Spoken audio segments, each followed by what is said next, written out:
I really didn't want to have to build my own brand.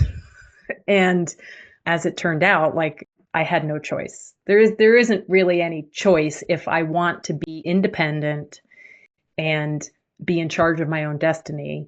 I'm not trying to build some brand that could be sold, but a name brand is a name brand, and there's value in that. Welcome to Career Coaching Secrets, the podcast where we talk with successful career coaches on how they built their success and the hard lessons they learned along the way. My name is Davis Nguyen, and I'm the founder of Purple Circle, where we help career coaches scale their business to 7 and 8 figures without burning out. Before Purple Circle, I started and scaled several 7 and 8 figure career coaching businesses myself and consulted with 2 career coaching businesses that are now doing over $100 million each. Whether you're an established coach or just building your practice for the first time, you'll discover the secrets to elevating your coaching business. Hey everyone, welcome to another episode of Career Coaching Secrets podcast. I'm your host, Regin, and today's guest is Kelly Dwyer.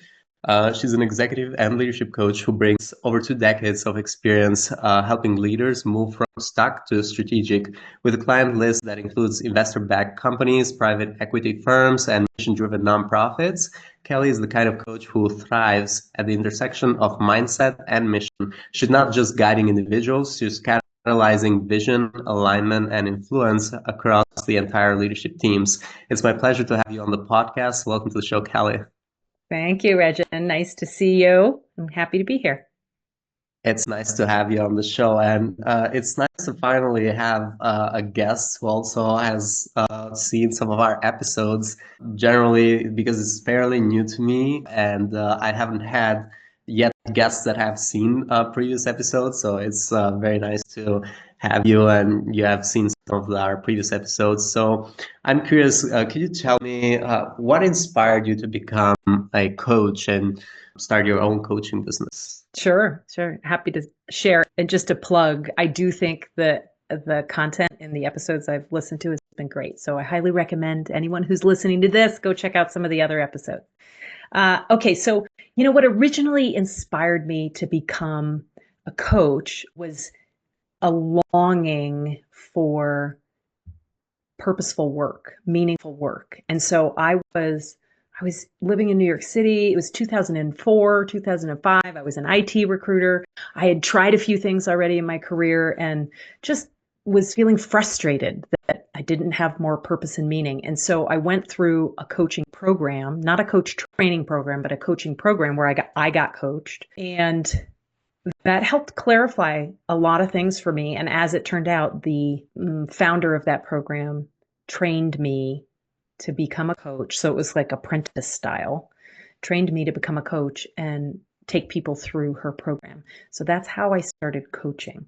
And it was wonderful work. And I did that for a while alongside doing other things. So I was doing it on the side for a long time. So initially you received great coaching, and then you got the founder to kind of like train you on becoming a coach. Do you find that after you were looking for a purposeful and meaningful kind of type of pursuit, was that the one that kind of felt right? That's a really great question. It did feel right, and it felt aligned. And at the same time, I had this other idea that I wanted to pursue. And so I founded and I ran an outdoor yoga adventures business for a few years. So I would run around the city during the week teaching yoga, and then I would take people out of the city into the woods and into nature on the weekends, and we would combine yoga with hiking or yoga and kayaking or something like that. So I really felt like that dream needed some energy, so I did that. Continued to coach a little bit on the side, and then I was ready for a really accelerated learning experience, and there were a few different directions I could go. Coaching was one of them. Going deeper into yoga was another one. And then going to get my MBA was another one. And so I actually chose that path because right out of college, I worked for some entrepreneurs, and that kind of got this entrepreneurial business bug in me. And so I went and got the MBA. And then, eventually, like fast forward a few years, we're like 2017, and I had worked in a number of different startup and high growth environments. I was leading operations. I was leading strategic projects. and doing a lot of facilitation, doing some coaching on the side. And I was just burnt out of that work. And so I did a lot of deep reflection. And what I came back to was coaching is like, I just feel like I add value. I feel the value that I'm adding and the clients benefit. And so I surrendered and jumped in 2017 as being a full-time coach. And since you mentioned your clients and them benefiting, could you share more about who you're working with, like what your target is and what transformation are you helping them achieve? Sure, sure. So my target has evolved over time, but where it is now is I'm really focused on executives, executive teams, senior leaders, and the transformation that they walk away with or that they get through the coaching is really two things. One is clarity, and then the second, like clarity about what their top priorities are and how they want to approach it. And then the second thing is confidence. And so it's funny because it's not like people don't come to me and say, "Hey, I want to hire a confidence coach." But that's really one of the outcomes through the coaching is that they end up having more confidence in how they're interacting with their executive peers, how they're managing up, how they're communicating with the board, how they're leading, how they're prioritizing, what they're prioritizing, right? So it feels nice having more confidence. And you mentioned that you started on 2017. Was that the point where you started your own business, or was that the point where you started like doing coaching full time? Good question. Good question. I started doing coaching full time. So I wasn't doing any other work. I also had like a 2-year-old at home. So I liked the flexibility there. And I started coaching mostly as a contract coach. So I had gotten connected with 2 different companies. I was doing career transition coaching and I was doing well-being coaching for leaders. And so I did that and I started to get my own clients, but it was more through referrals and I wasn't doing any active outreach necessarily. And that slowly evolved in around 2020. I went through an ICF coach training program. I got ICF PCC certified because I was doing so much coaching. Like I got the hours like that. I mean, in the coach training program took a while anyway. So, and it evolved into focusing mostly on leaders. I had my own business. I was doing contract coaching. I had my own clients. Then one of my strategic partners, who I was contract coaching through, wanted me to come on full time. And I had that yoga adventures business, right? And I knew that 40% of my time was going to have to be dedicated to marketing if I wanted to maintain like my own brand. And I really wasn't that interested in building my own brand, building my name brand, right?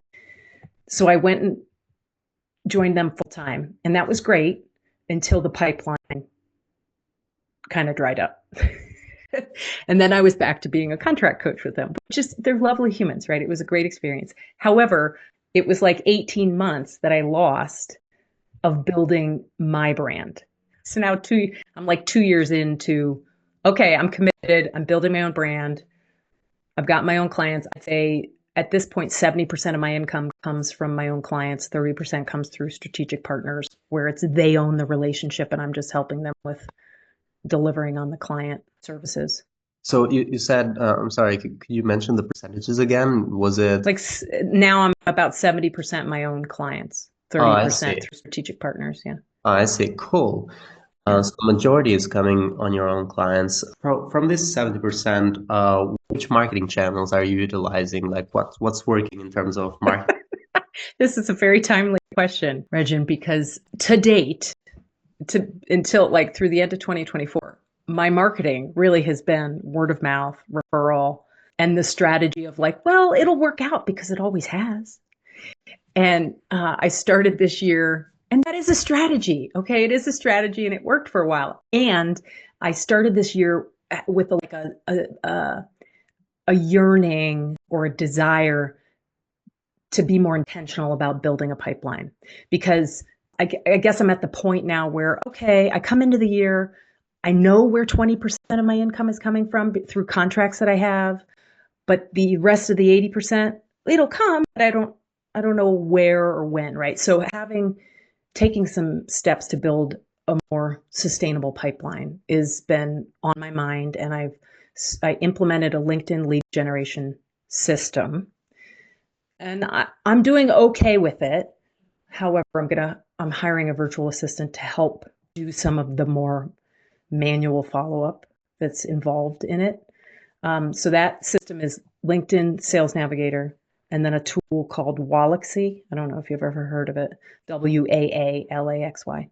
Yeah, so we actually, that's interesting. We've used that Yeah. tool in my consulting offer.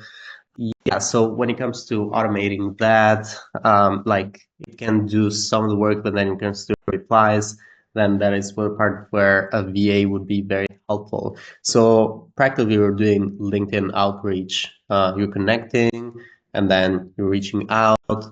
And have you found that is is this like a very good channel so far? Decent. I mean, so what I was told was like, hey, you reach out, and of the people that accept your connection request through the automated process, 5% are ready for a call. Now, I think I've screwed with the numbers a little bit because I decided I was going to do like a customer research project. So, kind of following that lean startup mindset, right? I thought, okay, I wonder if chiefs of staff would be an interesting buyer for my services or partner. So I put a campaign in there to reach out to chiefs of staff asking if they would allow me to interview them to do some customer research. And they have overwhelmingly said, yes, I'll interview. So I'm doing a lot of meetings with them. Now, the reality is that they're not like a really strong buyer because of a lot of what we do overlaps. They do a lot of team development, a lot of coaching. They do the strategic planning facilitation. So it's rare when they're going to need to bring in an external partner like me. So on one hand, they were really responsive to my request, and I'm getting a lot of meetings. On the other hand, it's not really the ideal customer profile, if you will. Mhm. Yeah, but they're great people. And okay, so cool. Yeah, actually, that's a very good example of refining your target audience, or when it comes to these strategies, you want to make sure that you reach out to the right people who are going to buy. And are you thinking of like maybe tweaking it, or are you already tweaking it in terms of like who you reach out to, or you want to keep it where it is right now as long as some conversion still works? That's another great and very timely question. What I'm thinking is in the campaigns, what I was reaching out to was like CEOs, executive directors of nonprofits, who I still think are a good fit because I do strategic planning facilitation for long-term strategy plans for nonprofits. And most of them engage in that kind of process every couple of years, and they usually hire someone from the outside. So I think that's still a good fit. The CEOs, what I'm thinking now is I have coached a number of like newer executives, whether it's they're newer to the VP level at a larger company, or they're newer to the C-suite at a smaller company or an investor-backed high growth type company. I've coached a lot of those types of people, and I really enjoy that. I enjoy their problem set. And so I don't know, I'm pondering right now how to like maybe to use a campaign, how to figure out how to use that campaign strategy to target them further, revise my website perhaps to be a little more explicit in targeting those types of leaders. So basically, that could be a good target, but now you're just thinking how to properly approach to them and like get them further down your funnel. And what are the current, like looking at the future, moving a little bit away from the marketing side, looking at the future, do you have any goals that you're working towards in the next, let's say, 1 to 3 years? If I could consistently hit like 200K EBITDA, like on the bottom line, I think that would be great. And I've done that, not every year, but I've done that. So I know it's possible. Another goal I have is to develop my voice. So I would like to speak more on podcasts. I'm even thinking about maybe starting a podcast, in the contemplation stage on that. And through that process, eventually, I don't know, maybe there's write a book, maybe there's something else. I also think, right now my income streams are strategic planning facilitation, team dynamics facilitation, and one-on-one coaching. Everything I do is like bespoke, more or less. I meet my client where they are. I don't force any frameworks onto them or processes or methods. That being said, there's probably an opportunity for me to be more like in the spirit of systematizing, put a program together, market the program, right? Maybe it's an online course or a group coaching thing. Or I think I'm more open now than I have been in a long time to new approaches. Did that answer your question? Is that kind of Yeah, what you were going at? yeah, that answers the question. And as you were explaining it, I was just thinking how this, like even the podcast idea, would actually be a good idea of you utilizing with your LinkedIn outreach approach. Thinking from my marketing brain right now, Mhm. all of that is good and actually a very good goal to have. And when it comes to investments so far, you did mention, like, at the early stages of you doing this, you were investing to be coached initially.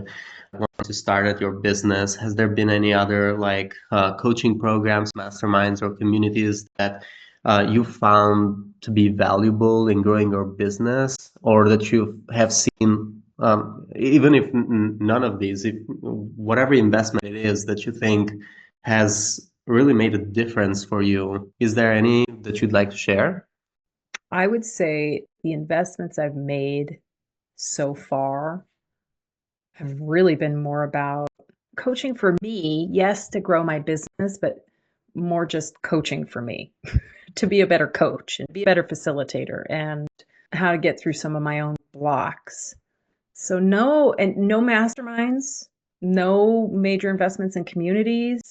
Not opposed to it. Certainly think they could be helpful. I think I've been conservative on the investment side. And when it comes to LinkedIn outreach, is this a method you kind of you invested in Oh someone? yeah, I invested in that for sure. Yeah. That was some money that I invested in. Okay. So that is. Couple thousand. It was like a couple Mhm. $1,000. Oh, Well, plus the consulting fee. So, like cool. Okay. up to like 5 grand. So yeah, for anyone listening, basically, that is also, I think, at least from my perspective, with market background, I think it's that funnel on its own, because LinkedIn is such a good marketing channel for coaches. I feel like the LinkedIn outreach method is a very good method. It doesn't work for everyone. Obviously, some coaches do not prefer that type of approach. So, but for the ones that haven't tried it and are okay with doing it, I feel like it is a valuable channel. Well, And and I think the way that you do it matters. So, I don't want to be perceived as one of those people that like reaches out into your DM on LinkedIn and it's like I'm doing a hard pitch right off the bat because those people get ignored. But if there's a way to encourage someone to engage with me in a low stakes manner, low pressure way, I'm all for that. And I should say there's that the corresponding piece to the outreach on LinkedIn, which I have not been good about and I need to be good about. And that's why one of the reasons why I'm hiring a virtual assistant is to help me be a little more accountable with this is the posting.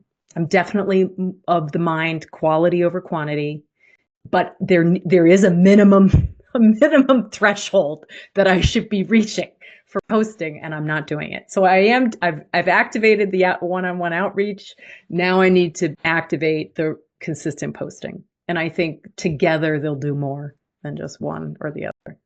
yeah, absolutely. Together we'll definitely do more. And I really like what you mentioned. The way of doing the LinkedIn outreach matters.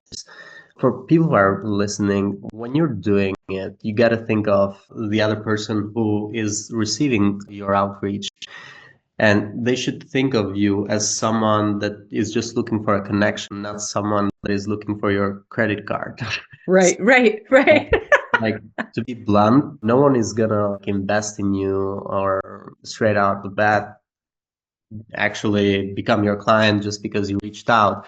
People might be in a need of what you're offering, and if you're able to communicate that and build that trust, then it's totally okay to do that. I really like that you mentioned that, and it just unlocked for me because I've always had a difficulty expressing when it's good to do it and when it's not good to do it. But you kind of helped me express that better. Now, another question I want to ask you, and I feel like we go back and forth in marketing often, has it been like almost 6 years now that you are doing your own business, or has it been more than that?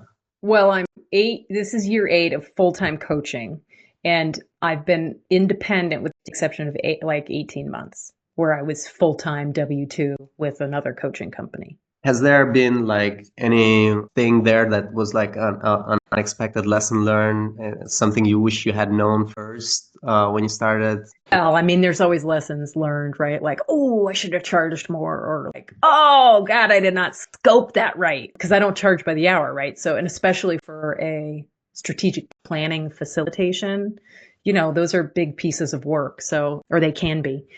I think it's what I mentioned before, which was I really didn't want to have to build my own brand.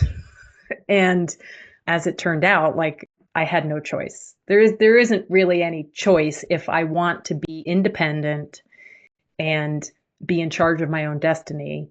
I'm not trying to build some brand that could be sold, but a name brand is a name brand and there's value in that. Yeah.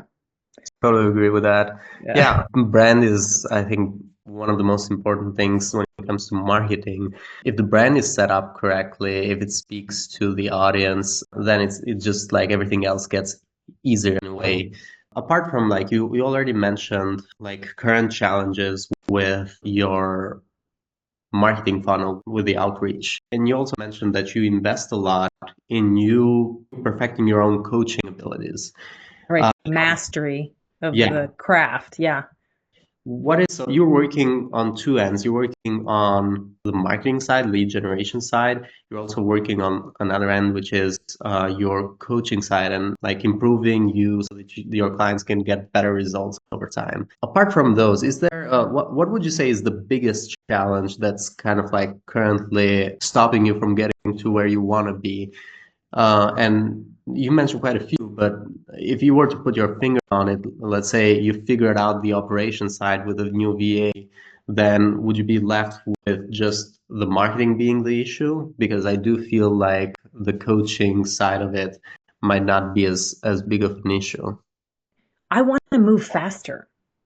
So Faster. I'm a pretty methodically paced person. My business has grown pretty organically. I've gotten to work somewhat part-time for a long time, which is great when you have, we had a sick dog for a while and I have a young kid and now we got a new puppy. But I'm the desire now to build something more sustainable that'll last me through the next 10 to 20 years is stronger. Mm-hmm. So the challenge is getting over myself to move faster, right? Or would you say that maybe like so things that would help you with that would be either systems or systematized way that could help you move faster with, well, you also mentioned like the operational side. I think, yeah, in a way, like the bottleneck as for other coaches is usually the owner themselves in a way. And Yeah. yeah, it's just that the capacity and that system oftentimes becomes a bottleneck. And yeah, I totally agree. It is Yeah. something that just either gets better by experience, Yeah. or yeah. Well, I think I'll put it this way, and this is actually, I said I was doing all these interviews with chiefs of staff. So one of the chiefs of staff described when I asked them that, like, what's your biggest challenge? She replied with something that was their biggest challenge, and then she went on to say, and we're meeting that challenge. So I feel like I know what the challenge is. It's me, it's the systems, it's the getting some help, getting over myself to have the courage or confidence or willingness to hire some help. So I feel like I'm meeting the challenge, but I'm just at the beginning stages of that, right? I just put the LinkedIn lead system generation system into place in the last few months, right? So it's new. All of it's new. Ah, I see. So you'd Yeah. say even though you're meeting, you don't know yet if this is over, like the challenge has you've overcome it yet or not. So it's still like early on, and yeah, it's being tested. Well, we're coming to that final question. Okay. What advice would you give to other coaches around your stage who are looking to scale their impact? Be willing to invest in help. Get help. Ask for help. I also think that kind of a continual reflection or checking in with your assets. So that was one thing I did early on, and I've done it several times. And I think it's going to be different. Like the list of assets is going to be different for everyone. And when I'm talking about assets, yeah, I mean, there's like the money. What do you have to invest in growing your business? But it's also you personally as a coach. What is it that you're bringing to your business that maybe the person next door who's also trying to do the same thing you're doing doesn't have access to? Like maybe you've got a very strong network in a particular area. Maybe you have specific sector expertise, right? And I guess a lot of coaches would use that to help them identify their niche or the niche, which I think is smart. But I think you can also apply that to maybe marketing, right? Like if you've already got a pretty strong, like I've been building my network on LinkedIn for years, right? Yeah, it all makes sense. It's always relatable to every coach. First of all, thank you for taking the time to come into our podcast. And for anyone who wants to find you and connect with you, they can find you on your LinkedIn at Kelly Dwyer. Is there any other way people could connect with you? Yeah, my website, kellydwyer.co, C-O. So KELLYDWYER.co. So LinkedIn and my website are the best places to connect with me. Thank you so much for coming to the podcast, Kelly. It was a lovely episode. Thank you, Regin. That's it for this episode of Career Coaching Secrets. If you enjoyed this conversation, you can subscribe to YouTube, Spotify, Apple Podcasts, or wherever you're listening to this episode to catch future episodes. This conversation was brought to you by Purple Circle, where we help career coaches scale their business to 7 and 8 figures without burning out. To learn more about Purple Circle, our community, and how we can help you grow your business, visit joinpurplecircle.com.